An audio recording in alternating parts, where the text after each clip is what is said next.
রমেশ একজন ব্যবসায়ী। সে মা এবং ছোট বোন লিলির সাথে একটি কুঁড়ে ঘরে বসবাস করে। সে ব্যবসার মাধ্যমে যতগুলো টাকা উপার্জন করতে পারছিল তাতেই তাদের সংসার সুন্দরভাবে কেটে যাচ্ছিল। এভাবেই তাদের জীবন কেটে যাচ্ছিল। তারপর একদিন সকালবেলা রমেশের বোন রাগান্বিত অবস্থায় বাইরে খেলা করছিল, কারণ রমেশ তাকে বলেছিল একটা ফোন কিনে দেবে।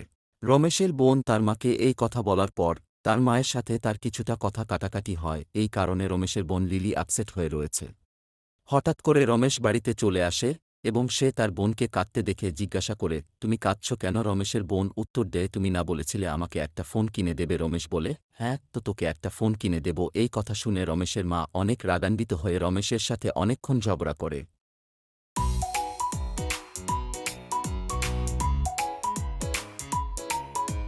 রাত্রিবেলা রমেশের মা এবং রমেশের বোন লিলি বাড়িতে বসেছিল। হঠাৎ করে রমেশ দৌড়িয়ে আসে, সে তার মাকে এবং বোনকে কিছু একটা বলার জন্য।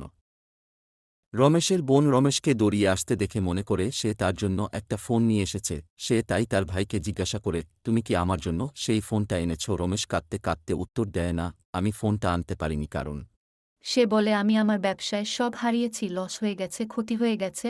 এখন আমি কি করব মা? আমরা নিঃস্ব হয়ে গেছি, ফকির হয়ে গেছি। তারপর তারা সবাই কাঁদতে শুরু করে। রমেশের ছোট বল্লি তার মায়ের দিকে একটু করুণার দৃষ্টিতে তাকায় কিছু একটা বলতে, কারণ এতক্ষণ রমেশের মা তার মেয়ের লিলিকে এতক্ষণ তার বাবার সাথে ঘটে যাওয়া একটা ঘটনার কথা বলছিল। তারপর রমেশের মা তার ছেলে রমেশকে সেই ভয়ঙ্কর গল্পটা শোনায়। যখন তার বাবা বেঁচে ছিল তখন তাদের বাড়ির পেছনে একটা পুকুর ছিল। সেই পুকুরে অনেক মাছ হতো, কিন্তু হঠাৎ করে একটা ঘটনা ঘটে যায়। সে পুকুরে একজনের লাশ পাওয়া যায়। অনেকে বলে সেই পুকুরে ডাইনি আছে। সেই ডাইনি ভয়ঙ্কর, সে যাকে পায় তাকে মেরে ফেলে। রমেশের বাবা এই সকল কথাকে মিথ্যা করার জন্য সেই ভয়ঙ্কর পুকুরে যায়। কিন্তু দুঃখের বিষয় এই যে সেই ভয়ঙ্কর ডাইনি রমেশের বাবাকেও। কিন্তু রমেশ ছিল নির্ভয়। সে ভয় না পেয়ে সেই পুকুরেই মাছ ধরতে চলে যায়, কারণ সে তো নিঃস্ব হয়ে গেছে, এখন কি বা করতে পারে সে। এই ভয়ঙ্কর ডাইনি একটা হুইল চেয়ারে পুকুরের পাশে বসেছিল এবং সে রমেশকে দেখেই দাঁড়িয়ে পড়ে এবং রমেশকে ভয়ঙ্কর গলা বলতে থাকে, কিরে তুই কি আমাকে ভয় পাস না? তোকে এক থাপ্পড়ে গলা মোটকে খেয়ে ফেলবো। এই পুকুরে যে আসে সে আর ফেরত যেতে পারে না। কিন্তু রমেশ ভয় না পেয়ে বলে, আমি তো নিঃস্ব হয়ে গেছি, এখন বাড়তে যেতে পারলেই কি আর না পারলেই কি, আমি সব হারিয়েছি। আমি শুনেছি তুমি আমার বাবাকেও মেরে ফেলেছ, এখন আমাকেও মেরে ফেলো। রমেশের কথা শুনে ডাইনির করুণা হয় এবং রমেশকে সেই ডাইনি একটা জাদুকর দেয় এবং বলে, আজ বাড়িতে গিয়ে এটা কি লাগিয়ে দিবে এবং কাল সকালেই তোর ভাগ্য খুলে যাবে। তোকে আর কোথাও ঘুরতে হবে না, কারো কাছে হাতও বাড়তে হবে না। ডাইনি তাকে আরেকটা কথা বলে দেয়, কখনো আর এই পুকুরে আসবি না, তখন আমি আর কারো প্রতি মায়া করব না, নগদে মেরে ফেলব। রমেশ শেষ একটা প্রশ্ন করতে চাইছে বলে, তুমি কি করে আমার এই পুকুরে আটকে পড়লে বলতো? ডাইনি উত্তর দেয়, এই ঘটনা পরের ভিডিওতে বলে দেব। তারপর রমেশ বাড়ির দিকে রওনা দেয়।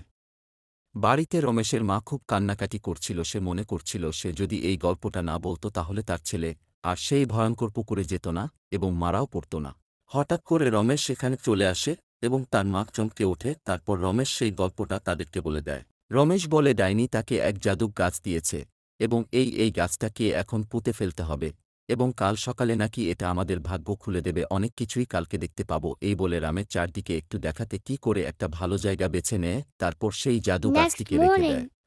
রমেশের মা এবং রমেশের বোন লিলি খুব সকালেই ঘুম থেকে উঠে পড়ে এবং তারা যা সামনে দেখতে পায় তা দেখার জন্য তারা মোটেও প্রস্তুত ছিল না। তারা অবাক হয়, যার কে ধরে আছে অনেকগুলো ড্রাগন ফল এবং ধরে আছে 2 টুকরো কলা, নিচে ধরে আছে অনেকটি তরমুজ। এই দেখে রমেশ বলতে থাকে, ডাইনি সত্যি বলেছে। লাইক, সাবস্ক্রাইব, শেয়ার না করলে গলা মটকে দেব।